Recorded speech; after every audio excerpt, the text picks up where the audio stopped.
Vocês estão vendo ainda o PowerPoint? Sim. Ótimo. Bom, então, boa tarde. Eu vou começar. Hoje a nossa aula, ela se volta à questão da carnavalização, como nós tínhamos conversado na última aula que fizemos, né? Nós falamos um pouco, então, só para retomar, sobre as concepções de enunciado e ideologia e sujeito, né? Essas concepções para o círculo de Bakhtin, e a gente terminou comigo dizendo assim, na próxima aula, a gente vai ver a diferença, por exemplo, da questão da ideologia oficial e da ideologia do cotidiano, a partir do processo de carnavalização, sobre o qual escreve Bakhtin a partir dos textos do Rabelais, né, no livro Cultura Popular na Idade Média e no Renascimento, o contexto de François Rabelais, que está no Classroom de vocês, que eu mandei, né? Pedi para que vocês lessem 2 artigos, a partir dos quais eu também falo sobre essa questão. Deixei os links, mas vou colocar de novo quando mandar a apresentação. E aí, então, vamos começar. Bom, o processo de carnavalização para Bakhtin é um processo de resistência. O Pônzio, no Revolução Bakhtiniana, no livro Revolução Bakhtiniana, vai dizer que o processo carnavalesco é uma das formas de subversão da horte. Subverter, é verter de um outro jeito, né? Então, existe essa inversão. Essa palavra, inversão, ela é muito importante, porque os valores daqueles que estão no pico da pirâmide social e que estão geralmente no poder, que representam aquilo que nós conversávamos sobre as forças centrípetas, né? As forças centralizadoras, que tentam deixar os discursos e a verdade hegemônica, né? Desprezando, portanto, aqueles que pensam diferente, que acreditam em outras coisas, etc. Esse grupo social, ele é destronado no carnaval. Quando o Bakhtin fala do carnaval, ele não está falando do carnaval do Rio de Janeiro, nem do carnaval da Bahia ou do Recife, né? Ele não está falando do carnaval que a gente conhece e vive aqui no Brasil, que em algumas situações são uma festa já apropriada pela superestrutura. Então, a gente tem aí camarote, abadá, pipoca, cordão, né? A gente tem sites carnavalescos em que você pode comprar fantasia, receber a letra, treinar em casa. Não, ele está falando de um ritual, de uma festa pagã, que era a festa da primavera, nos povos pagãos, né? E que foi a última, a que mais demorou a ser incorporada no calendário cristão, no calendário católico, né? Então, ele está falando das festas de Baco, os banquetes e os bacanais, né? É por isso que ele vai dizer que há esse destronamento, porque durante todo o restante do ano, a gente tem uma valoração positiva no alto extrato corpóreo, principalmente cabeça, intelecto, racionalização, definição de homo sapiens, né? Como se nós fôssemos apenas, tão somente sábios. No entanto, nós somos também demens, como diz o Morin, né? Eu gosto muito de um livro dele, que inclusive é uma delícia de ler, chamado Amor, Poesia e Sabedoria, em que ele trata dessa questão e ele vai dizer, o élan da demência também é o élan da criação, é o élan da poesia, é o quê? E que é esse? É exatamente o que da energia sexual, é o que da passionalidade, é aquilo que não nos torna o que o racional mental chamaria de homo sapiens. O que acontece na carnavalização é a liberação do que ele chama de baixo extrato corpóreo. O que significa esse baixo extrato corpóreo? Vísceras, aparelho reprodutor, então a gente vai ver diversos textos, por exemplo, como Bocage, como Rabelais, entre outros, Sade, entre tantos outros, que vão liberar esse extrato corpóreo, essa parte do corpo que é reprimida em outros momentos do ano, né? Isso é super importante, porque não é apenas a inversão da importância, mas é a liberação da expressão de outras vozes sociais, de outras valorações, e uma tentativa, ou pelo menos naquele momento em que acontece o carnaval, de nivelamento da hierarquia social, né? O rei é destronado, a gente tem um rei momo, que tem características muito diferentes, né? Geralmente mais obeso, glutão, ou corcunda, estou pensando aí no Corcunda de Notre Dame, por exemplo, que tem uma festa em que ele é colocado como o bobo da corte, que é tornado rei. Tá vendo como é invertido, né? Então, o rei se destrona e o bobo da corte, que é desprezado, se torna rei, o tal do rei momo do carnaval. A festa carnavalesca da Idade Média e do Renascimento, estudada por Bakhtin e existente nos livros do Rabelais, ela é uma festa que ainda tem as raízes do paganismo. Então, ela se volta à comida, então, ao excesso, né? A liberação também, né, do comer à vontade, e comer em vários sentidos. Em português, a gente até tem o sentido, por exemplo, sexual disso, né? Vou comer, não vou comer, enfim.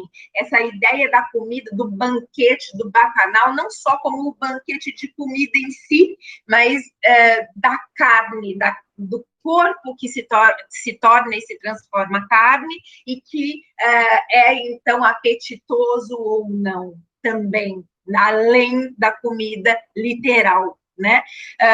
Não é à toa que é o banquete, que são as festas de Baco, né? As bacantes vêm daí, Baco, o rei do vinho. Então, a embriaguez, né, aparece. A embriaguez como um estado metafórico de você sair da razão, desligar, né, o mental, e ir para uma outra esfera e para uma outra atmosfera completamente diferente, em que a lógica é outra, é a lógica da inversão. E aí, desse ponto de vista, as massas, a população, a rua, a praça pública, né? Os lugares abertos em que você não tem a dimensão da permissão, da autoridade, né? Estar autorizado ou não a participar. Na rua, qualquer um pode ir, né? A rua não é de ninguém, é de todos, né? Então, essa ideia da coletividade, da massa, da revolução das massas, da coletividade como festiva, mas essa festa não é só uma festa pura e simples, como uma descarga, inclusive, de repressão ao longo do ano, mas é também uma forma de revolução. É quando você coloca a sua voz, você mascara no carnaval e desmascara, né? O uso da máscara, do mascaramento, também te dá, de certa forma, uma liberdade de poder dizer o que você não pode em outros momentos do ano para pessoas que hierarquicamente podem te prejudicar, né? Então, você pode... tem uma cena no Garganto aí, Pantagruel, do Rabelais, em que há o momento da defecação, por exemplo, os padres sobem, né, na igreja, então eles tentam continuar no topo, né, e de lá de cima eles fazem xixi e cocô naqueles que passam, né? Então, é desse ponto de vista que vai aparecendo a discussão dentro do texto do Rabelais sobre o grotesco também. E como grotesco, a gente entende aquilo que é deformidade, todos os tipos de deformidade, não forma ou de outra forma. Então, as monstruosidades, o gigante, né? Então, o gigante Gargantua e Pantagruel, né, o personagem protagonista do Rabelais é um gigante. Ou mesmo quando a gente tem caricatura, por exemplo, em que você tem um traço agigantado, nariz grande, o olho esbugalhado, né? Essas aspas, deformidades, esse agigantamento e essa diminuição de determinado elemento corpóreo, físico, que também tem, por meio desse traço corpóreo, a valoração positiva ou negativa a partir desse aumento ou dessa diminuição de traço. Mas mais até do que isso, é você também, aspas, pilhar com o outro, é o riso coletivo, né?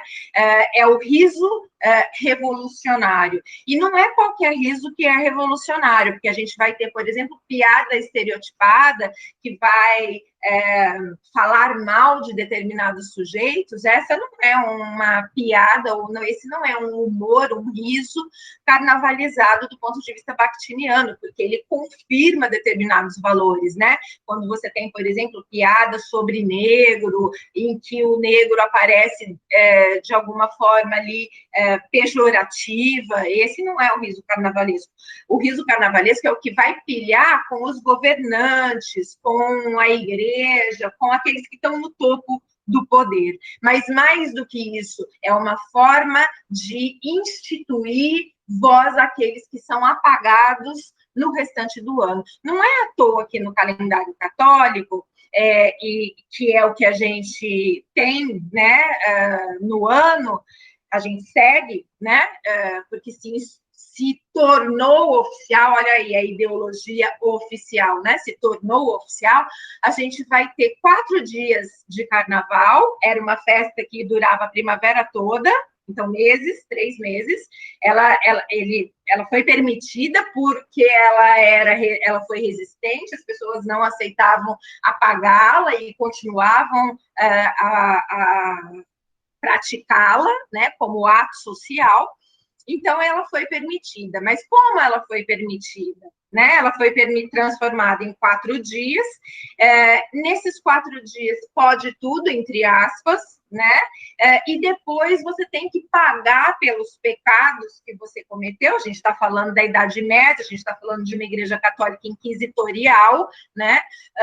Então, você paga por esses pecados por 40 dias. É 4 vezes 10 vezes mais, né? 4 vezes 10, 40. Esse 40 de punição que você paga é a quarentena da morte do corpo de Cristo, né? A quarentena que depois, feito, então, purificado o seu corpo, voltada à ordem do mundo, da maneira como determinados grupos sociais entendem ser a verdadeira, ou a correta, ou a oficial, né, com a ideologia hierarquizada e cada sujeito no seu lugar, aí a gente tem, passados os 40 dias, passada a quarentena, a Páscoa, né? A ressurreição de Cristo. É muito interessante como é que eles pegam essa festa pagã e modificam completamente a valoração que ela tem de resistência. Exatamente para quê? Porque eles querem inverter a inversão, é para manutenção do poder, né? Então, nesse sentido, o processo de carnavalização, ele não ocorre só no carnaval, né? E nem só no carnaval da Idade Média e do Renascimento, mas ele é o processo de tomada de consciência das massas, é a coletividade que ocupa a praça pública, a rua, que vai ao encontro e ao encontro da sua consciência de classe, e de encontro a outras classes sociais que oprimem tantas vozes, né? E é desse ponto de vista que a gente pode entender, então, esse processo como um processo de resistência, revolução e subversão. É como se, nesse momento, houvesse uma pausa, uma suspensão do tempo, né? Não é mais o tempo cronológico, mas é o tempo passional, é o tempo da sensação, né? As raves, de alguma forma, tentam fazer isso hoje, por exemplo, tá? Essa inversão e esse deslocamento são as duas grandes características que movem os sujeitos no destronamento e na reorganização do mundo e dos valores da sociedade, né? O alto extrato corporal deixa de ter valor para reinar aquele baixo extrato que é reprimido depois e antes disso também, né? Então, a seriedade dá lugar ao riso e, em especial, ao grotesco, né? A tradição, o clássico, o erudito, dá lugar ao popular, à cultura popular, por meio de uma circularidade. Eu não sei se vocês repararam no PowerPoint, quando eu trouxe o nome, né? Carnaval, aval à carne, aval a carne, estar de acordo, dar aval, concordar, né? Concordar, trazer a carne à cena, né? Dar protagonismo a ela, né? A carne da linguagem, por quê? Porque a materialidade da linguagem, a concretude, a ideologia, ela está marcada na linguagem, que é reflexo e repressão dessas relações sociais, dessas carnes todas que somos nós, né? Seres humanos, ok? E aí, para pensar isso, eu trouxe uma citação de um texto que escrevi com a Grênica. Esse eu não mandei para vocês, porque eu não tenho em PDF e eu não estou em casa para poder digitalizar. Eu pedi para a Grênica, mas ela ainda não me enviou, né? Porque ela está na casa dela como material. Que eu acho que fica fácil da gente entender, inclusive, aquele processo dialético, dialógico sobre o qual a gente falou na outra aula, né, na nossa segunda aula. Por quê? Porque a gente coloca assim, circularidade significa, em suma, interação, ação entre, por isso que está com esse hífen aí, né? Ação entre sujeitos, ação, interação cultural. Influência recíproca entre o popular e o não popular. É a movimentação, é o jogo entre essas camadas sociais, esses grupos, esses sujeitos. O oficial e o não oficial, o sério e o cômico, da imprecisão dos seus limites. O que é sério e o que é cômico? Como a gente pensa o meme, né? Tem gente que vai dizer assim, a gente não tem resistência a nada, tantos absurdos acontecendo, e a gente não faz nada. A gente faz, porque quando a gente produz um monte de memes sobre cada absurdo que a gente ouve, ou quando a gente compartilha, quando a gente ri da desgraça, a gente está fazendo essa inversão, a gente está proporcionando o deslocamento, a gente está caricaturando, né? A gente está fazendo uma caricatura do real, a gente está fazendo essa deformidade, né? Essa revolução. E como que a gente faz isso? É por meio do humor, do que é aparentemente não sério, ou até, às vezes, a gente fala alguma coisa, a pessoa se toca e a gente fala assim, eu estou brincando, é brincadeira.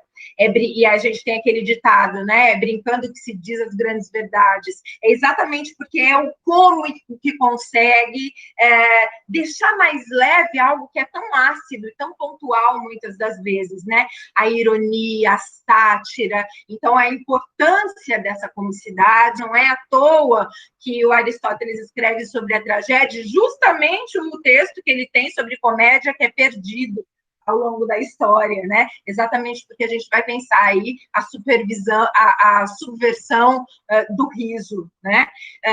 Então, e a gente não tem muitos limites disso. A gente tem, dependendo da maneira, a gente não sabe se a pessoa está falando sério ou se ela não está, o que ela está cutucando ou não, né?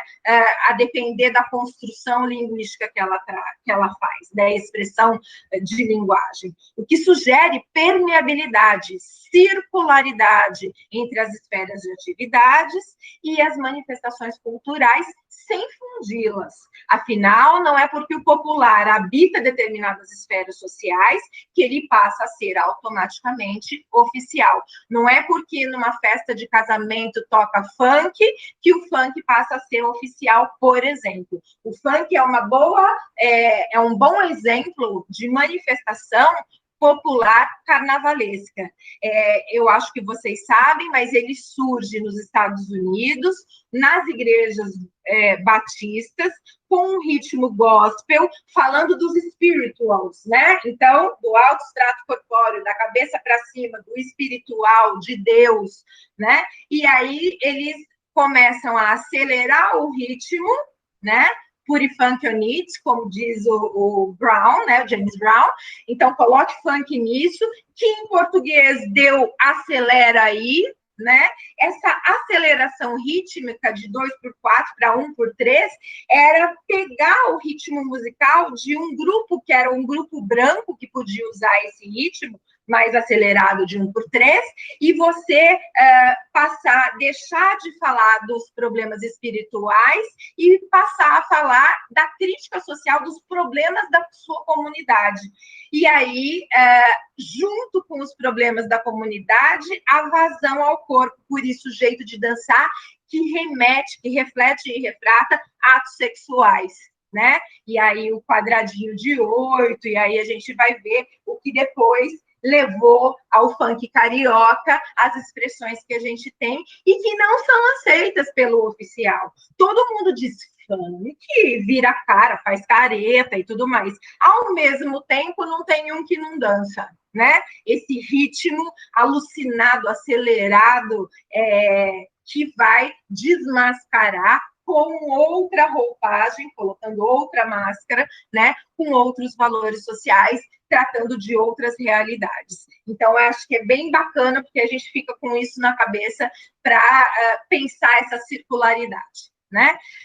Assim como os gêneros se interrelacionam, as esferas socioculturais também, mas elas não se fundem, né? Eu tenho a interseção entre, por exemplo, a esfera midiática e a esfera política, mas a gente não tem uma fusão. A esfera midiática não é necessariamente só política e a esfera política não é necessariamente midiática. Elas se interrelacionam, elas se intersecionam, como a cultura popular e a oficial, clássica, erudita, chamem como quiser, também se intersecionam, né? Então, elas têm essa relação, essa circularidade.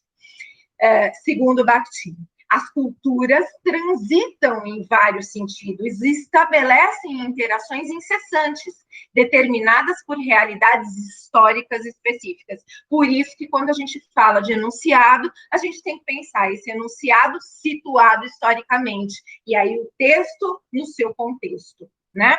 Além disso, as culturas não são puras e secularizadas, elas não são cristalizadas, estatizadas, é isso, pronto e acabou. Elas são tão dinâmicas quanto a língua. Aliás, a língua é dinâmica porque a cultura, a sociedade e o homem também o são, né? Ao contrário, elas estão em transformação constante, ao mesmo tempo em que permanecem em espaços e tempos definidos, como relativamente estáveis, tais quais os gêneros do discurso, como a gente viu na outra aula, né? E o que significa isso? Bom, então, para a gente entender como essa circularidade ocorre, como o processo de carnavalização aparece, a gente tem que pensar, e eu trouxe aqui, eu destaquei aqui 2 elementos, a inversão e o deslocamento. Eu vou falar primeiro da inversão, pensando do alto ao baixo, né? A inversão do alto extrato corpóreo para o baixo extrato corpóreo. O Pôncio, no Revolução Bakhtiniana, vai dizer que, para Bakhtin, o termo ideologia se emprega no sentido de uma ideologia da classe dominante. O que significa isso? Que a ideologia dominante é a ideologia oficial, é a ideologia da superestrutura, é a ideologia daqueles que têm as condições de produção, que estão na superestrutura com forças centrípetas muito fortes, inclusive de apropriação daquilo que vem da infraestrutura, da camada popular, e que aparece muitas das vezes de uma maneira revolucionária e que às vezes perde força porque é apropriado pela ideologia oficial. né, interessada em manter a divisão. Essa ideologia oficial, ela está interessada em manter a divisão das classes sociais, entre classes sociais, em ocultar as reais contradições que tentam transformar as relações sociais. É por meio da contradição e das desigualdades de grupos que a gente começa a perceber as discrepâncias entre valorações, né? Que tentam transformar as relações sociais de produção. Ideologia, então, a ideologia oficial é aquilo que o Marx chama de falsa consciência. Eu acho que eu tenho consciência de quem sou eu, mas eu não tenho consciência de classe, né? O pobre de direita, por exemplo, né? Ele acha que quando alguém fala em taxar grandes fortunas, está falando do empréstimo que ele tem em 60 meses para pagar o carro popular, que ele sua o mês inteiro, muitas horas, para conseguir pagar a parcela. E aí ele ele tem a falsa consciência de que isso é grande fortuna. E não é, né? Essa ideia da falsa consciência para Marx é como a mistificação, como um pensamento distorcido acerca de si como sujeito histórico-social, né? Mas também é usado no sentido amplo que o termo assume, sobretudo a partir de Lenin, e que permite aplicá-lo tanto à ideologia burguesa quanto à proletária. Então, a gente vai ter ideologia oficial, seja no topo da pirâmide social, seja na base dela. Como a gente vai ter também a ideologia do cotidiano partindo da infraestrutura, mas também em alguns sujeitos ou em alguns grupos, em algumas vozes que fazem parte também do topo da pirâmide. É essa a circularidade, né? O Walter Benjamin tem um texto que eu gosto muito, que são as 7 teses da história, que é o último ensaio que está no livro Arte, Magia, Técnica e Política, em que ele analisa esse desenho que está aqui, que eu coloquei, que é um quadro, né, um desenho do Paul Klee, feito em 1920, chamado Ângelos Novos, como está aí. Ele coloca na análise dele o quanto que a gente tem, olha o tamanho da cabeça desse anjo, se a gente pegar o tamanho do corpo dele, como que é desproporcional. A gente tem aí uma deformidade corpórea, o gigantismo da cabeça. E isso vai mostrar, de acordo com a análise do Benjamin, a valoração positiva, a supervalorização do alto da cabeça, do mental, do raciocínio, né? Da frieza, né? Aquele que é como se não sentisse, né? Essa parte de baixo é diminuta, ela é pequena porque ela é desvalorizada, como se ela estivesse atrofiada, porque ela é reprimida. E ele vai relacionar isso com a história. Como eu não estou fazendo aqui a análise do ensaio do Benjamin, eu trouxe uma citação do Bakhtin para falar da relação alto e baixo, em que, lá no Cultura Popular, ele vai dizer: o alto e o baixo possuem aí um sentido absoluto e rigorosamente topográfico. Alto e baixo, né? O alto é o céu e o baixo é a terra. Os spirituals, né? E a terra. O sexo, a fertilidade, né? Plantando na terra que a gente tem o fruto, né? A terra é o princípio de absorção, tanto túmulo quanto ventre. Então, tanto vida quanto morte. E, ao mesmo tempo, nascimento e ressurreição. E aí ele cita o seio materno, né?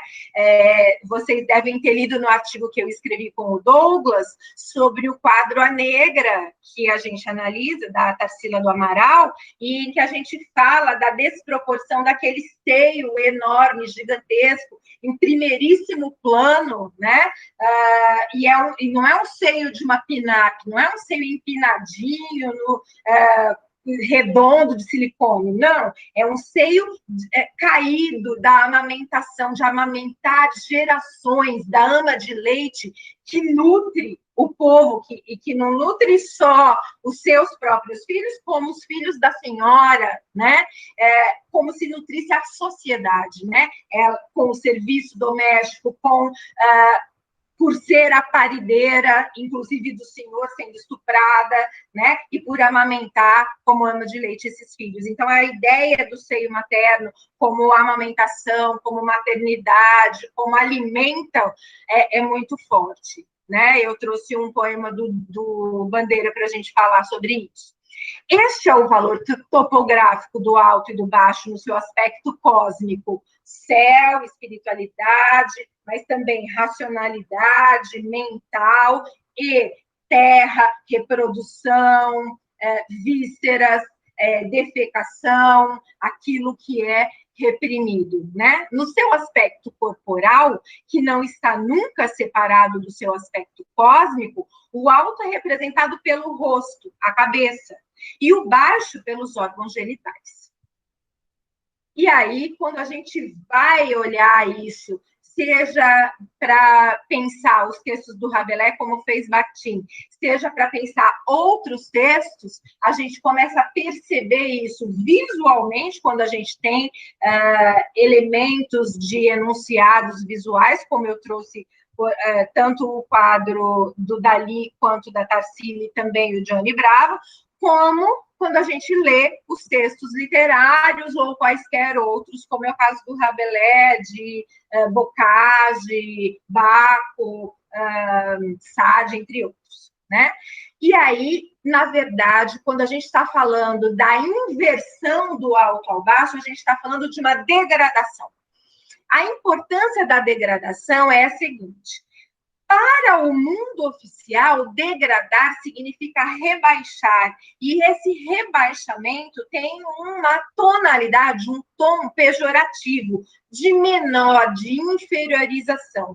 No entanto, degradar para Bakhtin, do ponto de vista do processo carnavalesco, não é inferiorização, é tornar a terra, é plantar, é colocar o pé no chão, é materializar, é ficar na terra, é o materialismo histórico dialético que, inclusive, inspira a própria proposta bakhtiniana. O Bakhtin vai dizer assim, lá no Cultura Popular: degradar significa entrar em comunhão com a vida, da parte inferior do corpo, essa que é reprimida, sobre a qual nós estamos falando aqui, a do ventre, a dos órgãos genitais, e, portanto, com atos como o coito, a concepção, a gravidez, o parto, a absorção de alimentos e a satisfação das necessidades naturais, vistas como inferiores. A gente nem pode falar sobre isso. Totem e tabu do Freud, né? É tabu, não pode. Imagina onde já se viu educação sexual na escola, deixa a menina ser estuprada em casa e nem saber que é isso, que está tudo certo, melhor que ela ter consciência. Entendem? A gente tem aí uma disputa de poder quando a gente tem essas vozes aparecendo de uma maneira bastante contraditória, né? Eu me digo, por exemplo, cidadã de bem, cristã ou diaba 4, mas aí eu sou contra educar os meus filhos para que eles saibam, inclusive, ter a consciência do próprio corpo e dos atos que eles podem estar à mercê, expostos a determinadas violências. Que raio de cidadão é esse, né? A degradação cava o túmulo corporal para dar lugar a um novo nascimento. E por isso não tem somente um valor destrutivo, inferiorizado, como eu estava falando, que é para a ideologia oficial, negativo, mas também um positivo, regenerador, é ambivalente. Ambivalência significa ao mesmo tempo inferior e não inferior, né? Ao mesmo tempo negação e afirmação, morte e vida. E aí ele tem uma metáfora que eu acho simplesmente linda, que é a metáfora da velha grávida. Ele vai dizer que a degradação tem essa cara, que é o corpo de uma mulher grávida, de uma mulher velha, desculpa, já prestes à morte, né? Então, rugas, definhando, né? Que não seria fértil, portanto, não teria condições de engravidar, mas essa velha está grávida, a terra grávida, né? A terra fértil, essa morte que dela surge a vida. Aquela planta que a gente acha que já morreu e que, de repente, aparece um broto, né? Essa ideia da cultura velha que está grávida de um novo. Não é, então, quando a gente fala, por exemplo, sobre o funk ou sobre o samba, isso também aconteceu com o samba, dizer é a degradação da cultura brasileira, houve um momento em que a nossa música era grande, era dourada, era bem feita, como a bossa nova, por exemplo. A gente esquece que a bossa nova flerta muito com o samba, e aí a gente diz que agora a gente não tem mais cultura, porque a gente só tem determinado tipo de produção acontecendo, como se isso fosse degradante. Degradante no sentido da ideologia oficial, como inferior, pior, negativo. No entanto, essa degradação é o surgimento, né, o nascimento de um outro ser, de uma outra cultura, da voz de outros sujeitos, de outros grupos sociais, e que eu preciso compreender. É muito mais do que o produto mercadológico que vende ou não, que toca na rádio ou não por jabá. É muito mais do que isso, né? Continuando, o Bakhtin vai falar dessa velha grávida como a ideia de rebaixamento. E aí ele diz assim, rebaixar consiste em aproximar da terra. Rebaixar, né? Aproximar da terra, entrar em comunhão com a terra concebida como um princípio de absorção e, ao mesmo tempo, de nascimento. Quando se degrada, amortalha-se e semeia-se simultaneamente. O velho que é adubo para o broto, né? Mata-se e dá-se a vida em seguida, mais e melhor. É aquela ideia de que a língua também não morre, a língua não degrada, ela não é. Então, a gente falava tão bem, olha como a gente fala mal, esse português degradado, horroroso. Não.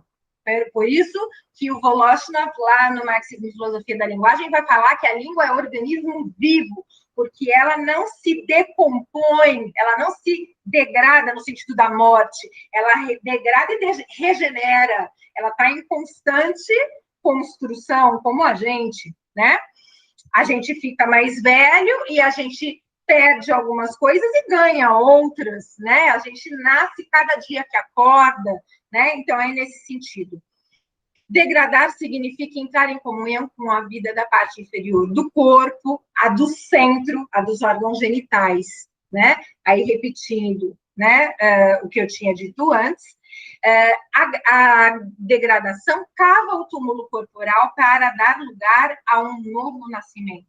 E por isso não tem somente um valor destrutivo, é ambivalente e tudo mais. Pulando a parte que eu já tinha citado, precipita-se não apenas para o baixo, para o nada, para a destruição absoluta, mas também para o baixo produtivo, no qual se realizam a concepção e o nascimento. Nada mais divino, não é isso que dizem, inclusive, né?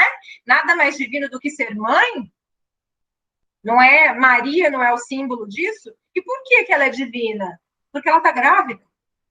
Porque ela engravida, porque ela vai gerar a vida.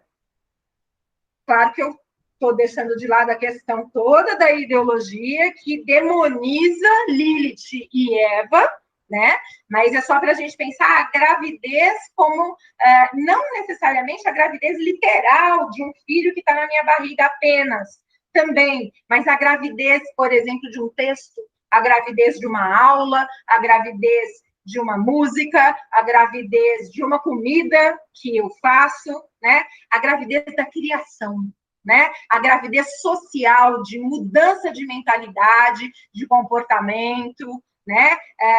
Da crise sempre nasce algo diferente, é esse da crise o novo, né? Da morte o novo, o nascimento. mas também o baixo produtivo, no qual se realizam a concepção e o renascimento, e onde tudo cresce profusamente. O realismo grotesco não conhece outro baixo. Baixo é a terra que dá vida, e o seio corporal. O baixo é sempre o começo. Olha como é diferente, olha como está invertido da ideia de rebaixamento como algo negativo e inferior. E aí, falando agora aqui com vocês, me lembrei da canção Terra, do Caetano Veloso, né? Que ele fez quando estava preso, nos anos 70, aqui no Brasil, e que o homem viu a Terra, né? Conseguiu ir à Lua e do espaço conseguiu fotografar a Terra, o planeta Terra. E quando você escuta e presta atenção na letra da canção, parece que o Caetano não está falando do planeta Terra, parece que ele está falando de uma mulher.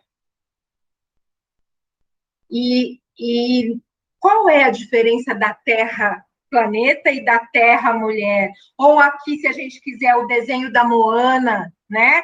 Que vai pensar a Terra Kefiti, né? Que perde o seu colar e aí a Terra vai virando, ela fica irada e ela vai deixando de florescer, de frutificar, e ela, aspas, apodrece, ela morre. E quando Moana devolve o colar, né, ela floresce, ela renasce, ela surge, a ideia de fênix, né, que é surgir das cinzas. E aí eu trouxe 2 exemplos para a gente analisar a partir dessa ideia, né? Um deles é um poema pequenininho, que está aqui do lado esquerdo da tela, que é o poema Maçã, do Bandeira, um poema que eu gosto muito, que geralmente, quando eu cito, eu uso junto com uma embalagem de bala, mas não vou fazer isso hoje. Preciso até escrever um artigo sobre isso. Esse texto do Bandeira, para mim, mostra exatamente essa relação, essa velha grávida, essa metáfora que está aí, que é a metáfora da morte e do renascimento, né? O poema diz assim: por um lado, te veio como um seio murcho, morte, decadência, né? O enrugar-se, né? Por outro, pelo outro, como um ventre cujo umbigo pende ainda o cordão placentário. Como é que alguém que tem seio murcho, ou seja, que está velho já, tem condições de engravidar? É a ideia da velha grávida. És vermelha, e está aparecendo aqui que ele está falando de uma mulher, né? O seio murcho e o ventre, né? Está falando de uma mulher, parece. Mas o título, a gente não pode esquecer que é maçã. E ele continua: és vermelha como o amor divino. Dentro de ti, em pequenas pevides, então, dentro desse ventre, que é a mulher maçã, que é a fruta, em pequenas pevides. Pevides são as sementes da maçã, né? Então, palpita a vida prodigiosa. Dentro da maçã, os óvulos que geram uma nova vida, né? Infinitamente, não importa qual a idade. E quedas, cai do pé, cai de maduro, né? Tão simples ao lado de um talher, porque a maçã é a fruta, ou é o fruto proibido, né? E quedas tão simples, não é divino, é literal, né? Ao lado de um talher, num quarto pobre de hotel.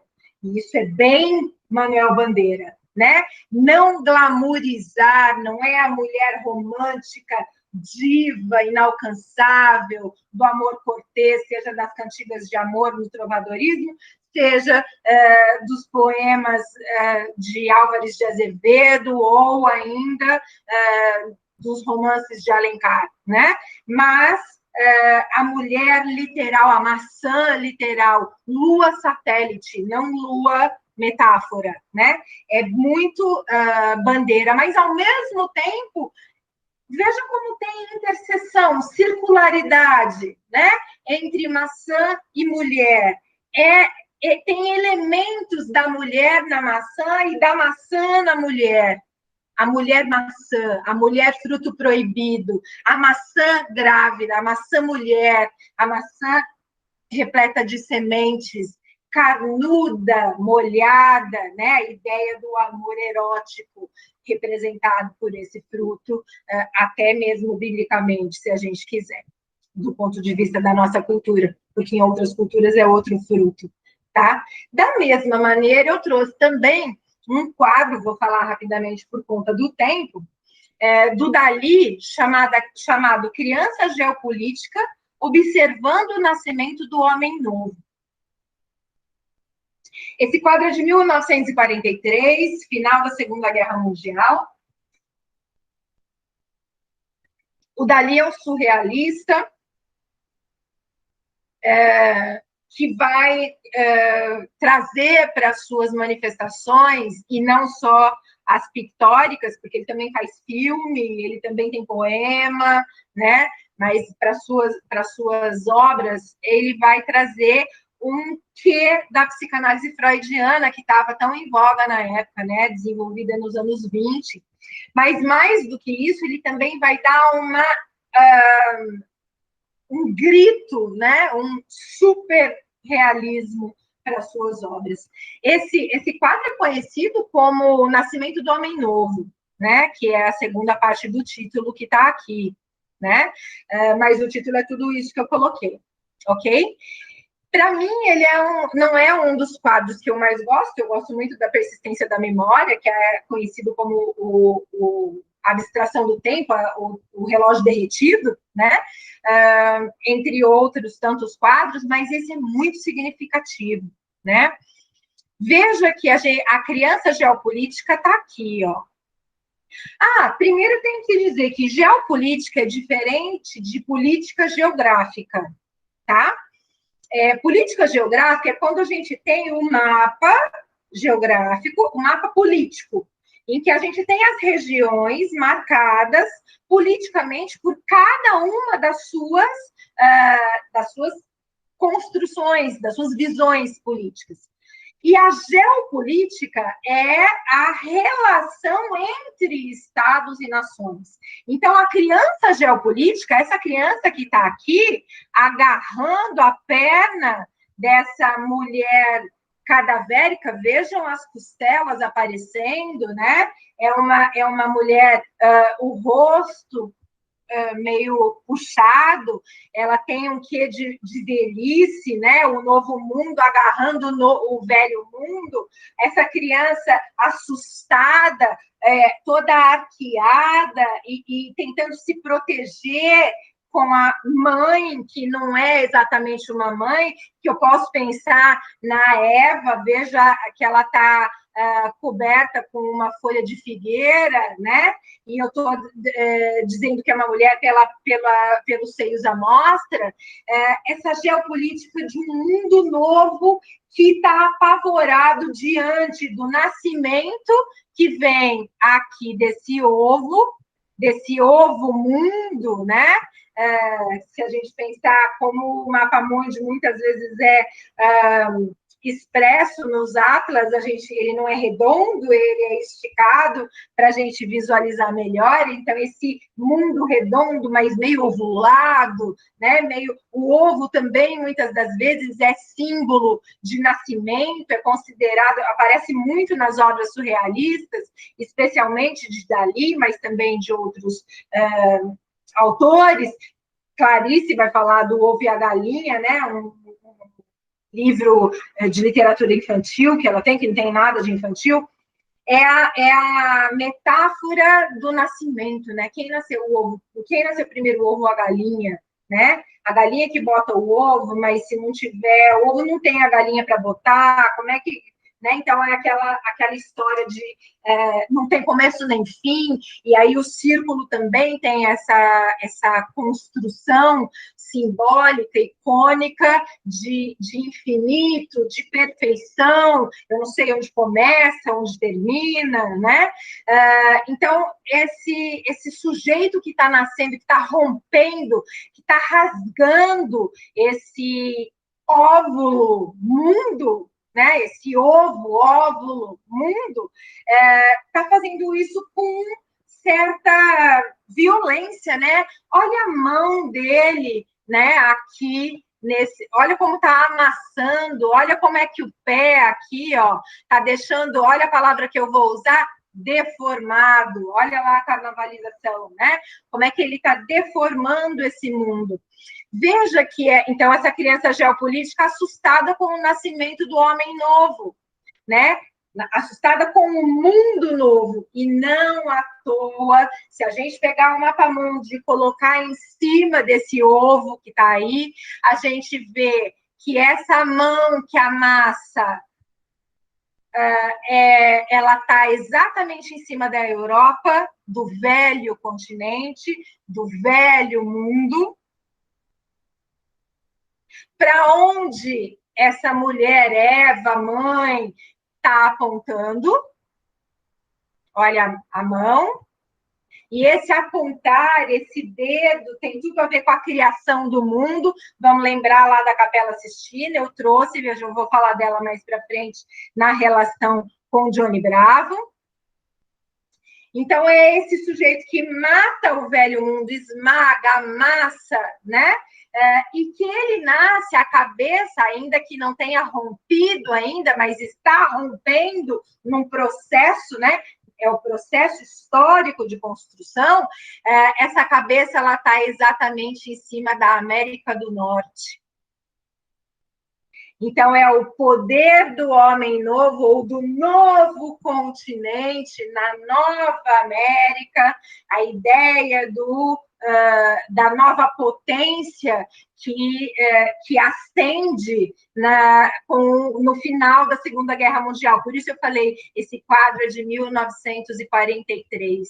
É importante essa data, porque ela marca um momento histórico de construção desse enunciado ao qual ele se refere, né? E ele se refere figurativamente a esse nascimento de um mundo que está sangrando, veja o quanto de sangue, a gota de sangue que sai desse mundo óvulo, né? Esse continente velho em guerra, se a gente ampliar, como eu mandei a apresentação para vocês, se vocês ampliarem, vocês vão ver aqui escorrendo justamente do continente africano uma gota de sangue em forma de lágrima, como aqui também escorre, né, desse rasgo do mundo, dessa fissura do mundo, que divide quase que em dois, né, velho mundo e novo mundo. Esse continente aí chora, sangra, né? Que é o continente da escravidão, onde na época da Segunda Guerra Mundial existiam muitas colônias europeias e muitos testes eram feitos na África. Então, esse continente que chora a pobreza, chora a miséria, chora a sofreguidão, chora todas as dores que esse povo passou e ainda passa. Né? E aí, veja que interessante, a gente, num primeiro momento, olha para esse quadro e não enxerga nada disso. Mas aí, quando a gente olha e para analisar do ponto de vista discursivo, a gente começa a enxergar uma inversão carnavalesca. Veja que esse novo mundo que está rompendo a casca desse ovo, ele não é tão novo assim, ele nasce grande, olha o tamanho do braço, olha o tamanho, olha onde vem chegar o pé, a perna. É um sujeito já que nasce gigante diante da criança geopolítica, por exemplo. Aí vocês podem me perguntar, e o que é essa parte de cima que está aqui? Como a gente, quando vai ter o filho, na gravidez, né, arrebenta a placenta, arrebenta aqui, ó, a placenta, e aí o bebê sai do útero, do óvulo, do ovo, né? Então, velho e novo se misturam aí, se degradam e regeneram, né? A gente se apavoram, se assustam diante do vislumbre e, ao mesmo tempo, tem a possibilidade de reconstrução, principalmente se a gente pensar o momento histórico da Segunda Guerra Mundial, que acaba em 45, e que a gente vai ter a reconstrução literal do mundo, né? E que, de fato, os Estados Unidos aparecem, ascendem como uma grande potência, exatamente porque também fazem uma série de coisas que eu não vou ficar falando aqui porque não vem ao caso, não cabe agora no tempo que a gente tem de aula, mas vejam como a gente está falando dessa inversão, desse deslocamento e como é que um quadro mostra tudo isso para a gente, construído de uma maneira que até parece, quando a gente vê num primeiro momento, desordenada. Né? Parece assim, isso aí, surrealista, é meio doido, o cara fumou um. Não. Tem todas tem toda uma crítica ácida, bastante pontual, que a gente consegue enxergar quando a gente vai para a análise. Né? E aí a gente vai entrar, então, na análise. Eu trouxe a parte do Abapuru, porque eu estou falando aqui especialmente de inversão e deslocamento do alto ao baixo. Mas eu poderia ter trazido a negra e também a antropofagia, a da antropofagia, que compõe essa trilogia, né? Mas como não dava tempo de analisar tudo, então eu trouxe só o Abapuru. O Abapuru, de acordo com outros estudiosos, ele é conhecido no mundo, para alguns, como o pensador brasileiro. Né? Opa, eu pus ao contrário aqui, desculpa, o nome está ao contrário, tá? O Pensador do Rodin, de 1904, é símbolo de perfeição. Ele é todo, diríamos, proporcional, simétrico. Veja que a gente consegue ver músculos, né? A gente vê na escultura do Rodin esse homem perfeito, né? Esse Apolo, ele é uma referência à arte apolínea. O que é a arte apolínea? É o contrário da arte de Baco, né? A arte apolínea de Apolo é a arte da perfeição, da simetria, o mais próximo possível do humano. Então, por exemplo, Michelangelo também vai fazer isso, Da Vinci, né? É a tentativa de fazer, de dar vida, nesse caso, né, a pedra, né, por meio da representação desse sujeito. Esse sujeito que está com o corpo arqueado, com a mão no queixo, na boca, né? E com uma expressão sisuda de pensamento. E aí o título é O Pensador. Né? Ele não nasceu grande desse jeito que a gente está vendo aí na tela, ele é enorme, hoje ele está no jardim, na frente do Museu do Rodin. Eu tive o privilégio, a oportunidade de ver pessoalmente, mas ele nasce como um detalhe do portal do purgatório que o Rodin fez para simbolizar a Divina Comédia de Dante Alighieri. Ele é um detalhezinho lá em cima. Depois, tamanha expressividade e importância que ele ganha, o Rodin faz o pensador separado e grande, né? Com a mesma vivacidade de detalhes, de proporcionalidade, de racionalidade. É como se o traço fosse exato, milimétrico, a razão, o mental, tá? Enquanto que o Abapuru, da Tarsila do Amaral, é completamente disforme, né? A cabeça é minúscula, o pé é gigante, Olha só a diferença, olha a inversão que a gente tem aqui, do racional pequenininho e do pé plantado na terra, enorme, pegando mais da metade da tela. A mão gigantesca, o braço e a perna alongados, esticados, essa deformidade do corpo. Não tem nada a ver com a simetria do pensador do Rodin. Mas é um outro pensador. Que outro? Como assim um outro pensador? É o contemplador, ou a contempladora, porque em tupi, abaporu, né? Gente que come, homem, aba, não é o homem sujeito do sexo masculino. Não tem marcação de gênero na língua. Então, pode ser que o Abapuru seja uma mulher, inclusive. Não dá para identificar porque ele está todo com o corpo tampado, ele está de perfil, a figura, o sujeito, né? E eu não tenho nenhum traço no rosto que marque o gênero, exatamente como na língua também. Aba é homem, homem como ser humano, não homem como sujeito do sexo masculino, do gênero masculino, né? Esse sujeito de cabeça pequena não é porque está desvalorizando o racional, é burro. Não, não é isso. É porque está valorizando de maneira gigantesca, né?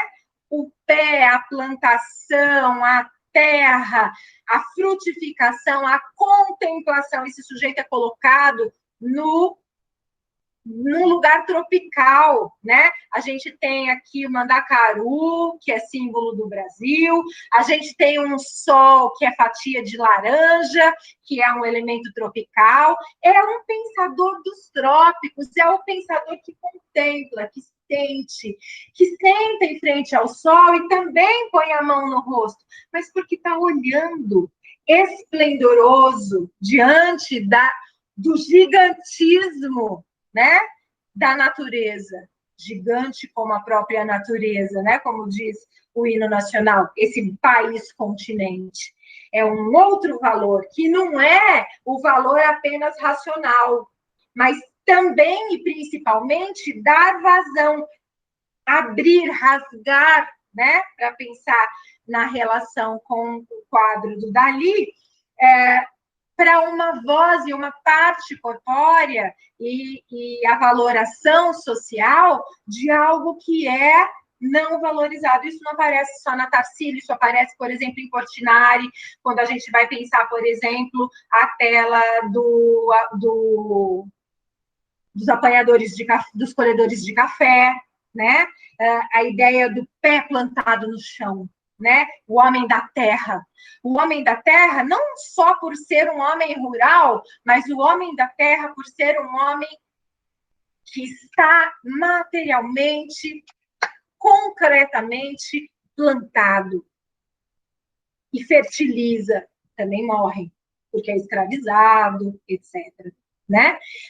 Tem um texto, um livro da Tarsilinha, a Tarsila do Amaral, sobrinha, né? A Tarsila do Amaral, pintora, teve uma sobrinha que recebe o nome dela e é conhecida como Tarsilinha.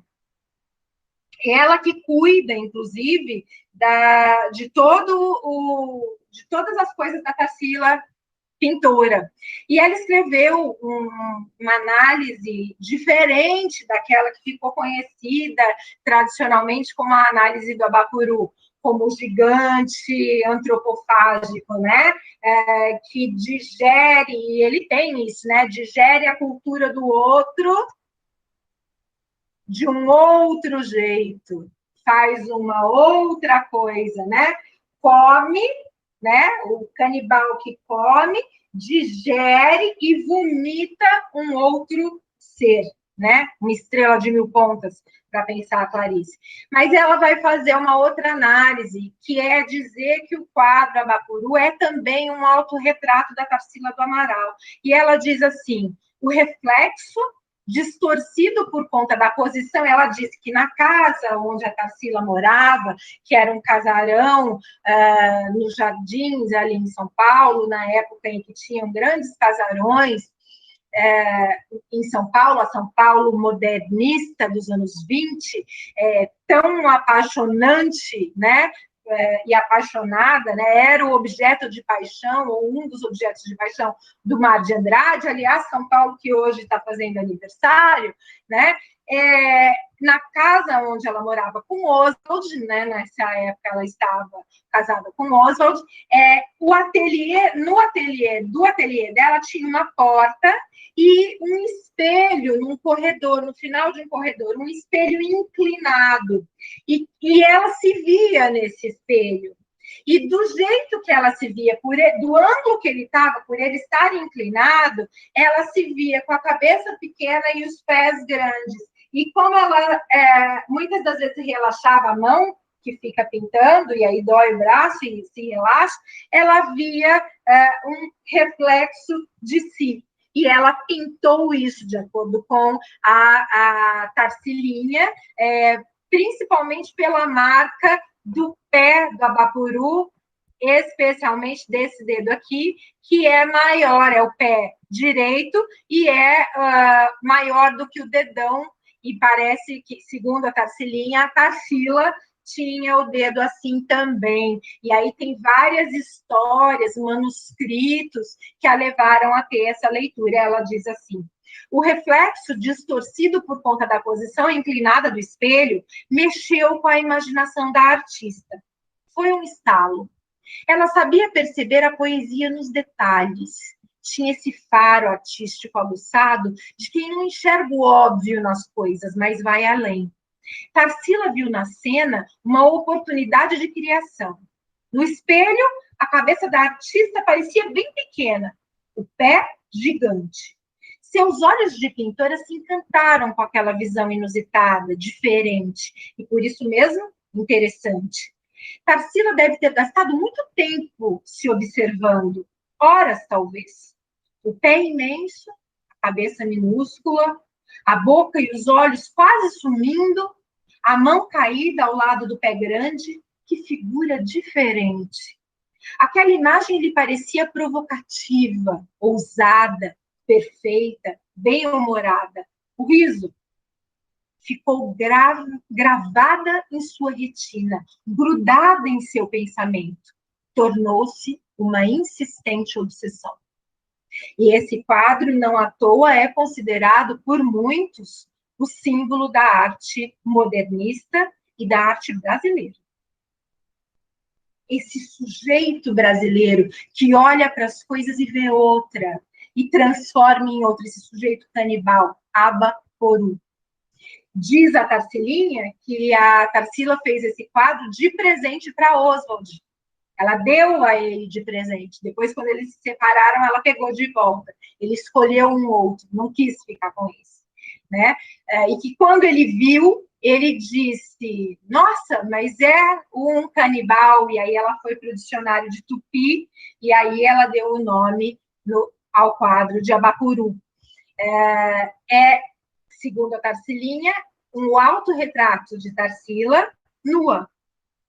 Mas a gente não consegue ver, porque a gente vê outra coisa. Eu olho e vejo outra coisa. Essa é a ideia da antropofagia. E aí é interessante a gente deixar isso bastante marcado, porque muitas das vezes as mulheres são apagadas da história, na maior parte das vezes. E aí a gente fala tanto da antropofagia como concepção de Oswald de Mário de Andrade, das revistas todas, da revista de antropofagia, Ao Brasil, entre outras, e a gente não dá o crédito devido a quem, de fato, gerou, engravidou e fez nascer em obra a antropofagia, e foi Tarsila do Amaral. Carnavalescamente, né? Essa inversão, né? Do alto ao baixo, do esquerdo para o direito, porque depois no quadro Antropofagia, que vai fundir a negra e a Bapuru, o Abapuru está ao contrário, como também ele muda de posição, o reflexo do outro lado do seu corpo, né? Então, essa inversão, ela é uma inversão do velho ao novo, ela é uma inversão da morte à vida, para Bakhtin. E aí, o filósofo russo diz, a oposição aos cânones modernos, o corpo grotesco não está em oposição aos cânones modernos, o corpo grotesco, e aí o corpo gigantesco e disforme, desproporcional, é um corpo grotesco, não está separado do resto do mundo, não está isolado, acabado, nem perfeito. Não é perfeito, ao contrário, é deformado. Mas ultrapassa-se a si mesmo, franqueia seus próprios limites, coloca-se ênfase nas partes do corpo em que ele se abre ao mundo exterior, isto é, onde o mundo penetra nele ou dele sai.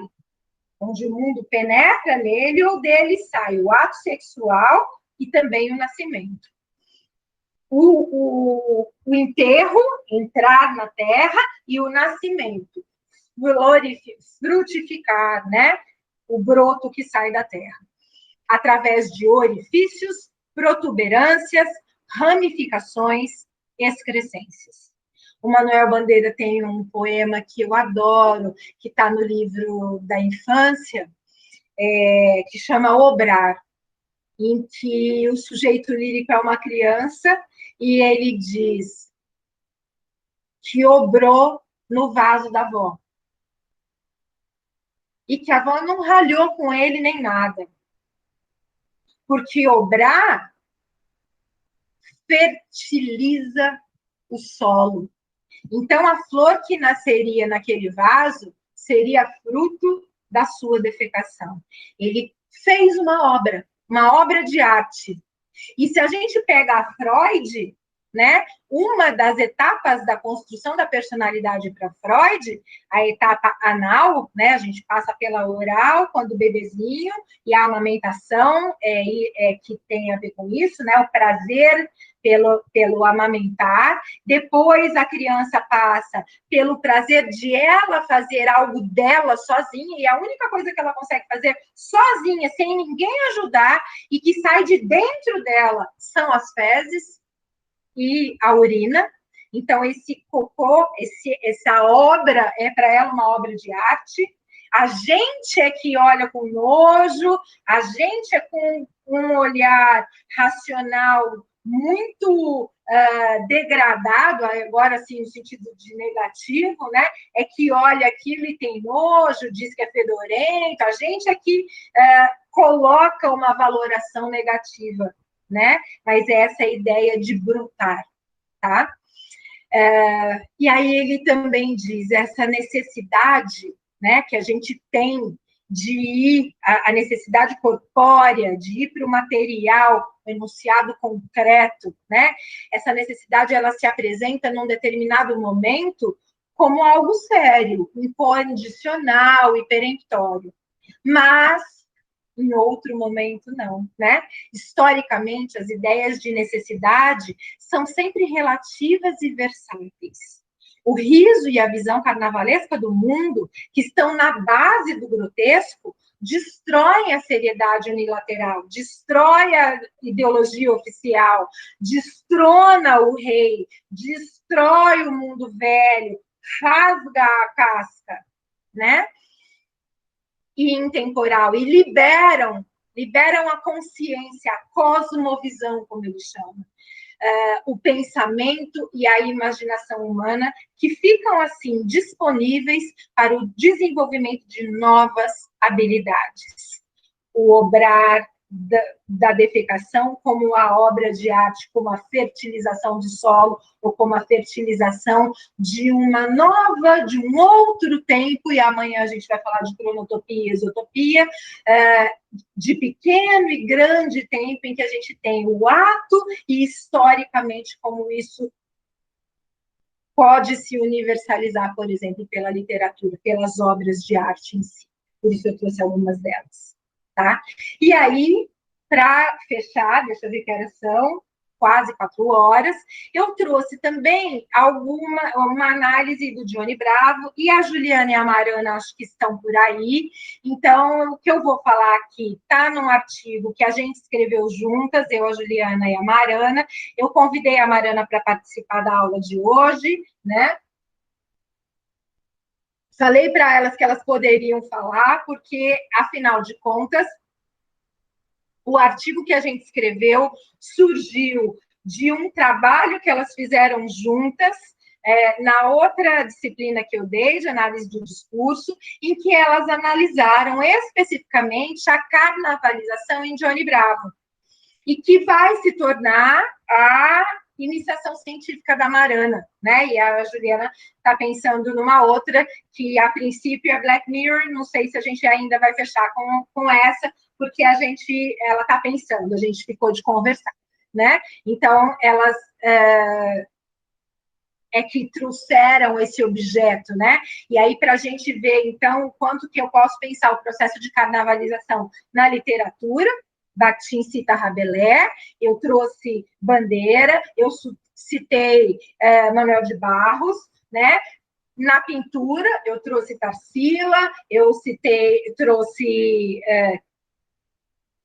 Dalí, no desenho, Paul Klee, na escultura, Rodin, mas também nos atos cotidianos, nos gêneros de esfera primária, né? Os memes na internet, né? Que a gente vai ver aqui respostas ao desenho, no desenho, na animação, no filme de animação. Então, a gente vai ver, e aí na política também, porque o Bolsonaro se autodeclarou Johnny Bravo. Né? Então, é essa a ideia da apresentação. Algumas coisas que eu vou falar, eu trouxe a partir do nosso artigo, outras coisas não estão no artigo. Eu mandei para vocês os episódios específicos, para que vocês assistissem e entendessem o que eu vou falar, porque não vai dar tempo de eu falar de cada episódio, mas para vocês terem o contexto todo, tá? Eu trouxe algumas figurinhas do Johnny Bravo, né, para a gente ver como é que ele se apresenta, algumas poses que vão, de alguma maneira, constituir esse sujeito, né? Uma coisa importante sobre a qual a gente fala, as meninas fizeram uma pesquisa para falar desse cabelo pompadour, né, em francês, eu vou chamar de tupete, tá? Esse cabelo entupetado que está aí. Vocês vão ver que eu vou trazer a primeira inspiração do Johnny Bravo como sendo Elvis Presley. Tem outras, né? Mas eu trouxe o Elvis Presley para me centrar nele. Então, veja o cabelo do Elvis e veja o cabelo do Johnny Bravo. Antes do Johnny Bravo aparecer assim, e ele nasceu em 97, em 93 o produtor criou um outro seriado que seria uma espécie de né, um protótipo, em que ele trataria de uma cena de dança, e ele traria um personagem que se vestia e tinha gestos e características corpóreas como a do Elvis, né? Só que, ao mesmo tempo em que o Elvis era tido, né, era concebido como uma espécie de sex symbol da sua época, né? E o rei entre as mulheres ficavam loucas por ele, né? No desenho, tanto no protótipo, né, em que aí o primeiro Johnny Bravo, diríamos assim, aparece moreno, né, e com as roupas do Elvis e com os estilos de dança, depois ele continua com a mesma movimentação e com o corpo ainda mais agigantado, principalmente na parte de cima. Então, vou voltar só um pouquinho, né, então a primeira coisa é a gente olhar, então, esse cabelo exagerado.